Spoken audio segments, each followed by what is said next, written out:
Աստծուց մեջ չեն վախենում, ազատություն են վայելում։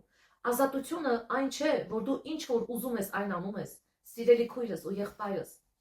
Ազատությունը այն է, որ դու մերժում ես սատանային ազատ սրտով։ Նայեցեք, Աստված մարդուն ազատ կամք է տվել։ Մարդիկ կարծում են այդ ազատ կամքը ինչ է նշանակում։ Ես ինչ կուզեմ կանեմ։ Ոչ։ Մարդուն ազատ կամք է տվել, որպեսզի մեղքը մերժի եւ կարողանա մերժի։ Ամեն։ Որպեսզի սատանան քո կամքի վրա չիշխի։ Սատանան ճնշում է, նա իր արտաքինով չի գալիս այսպես վախենալու, չգիտեմ իր ձերով, չնայած դրսերում այդպես էլ գալիս է, մարդիկ խղճանք են անում այդպեսի դեմքերով, կարծելով որ դա շատ մեծ բան մնե։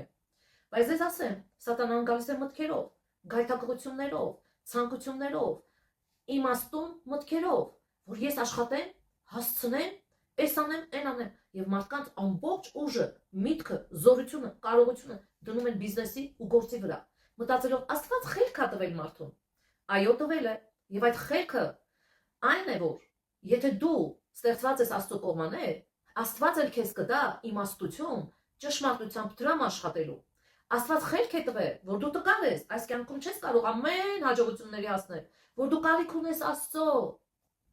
Այդ խելքը մարդուն տվել Աստված, որ մարդը օգնականի կարիք ունի, եւ Աստված ինքն է ասում, ես քեզ կօգնեմ։ Մի վախնար, ես քո Աստվածդ եմ։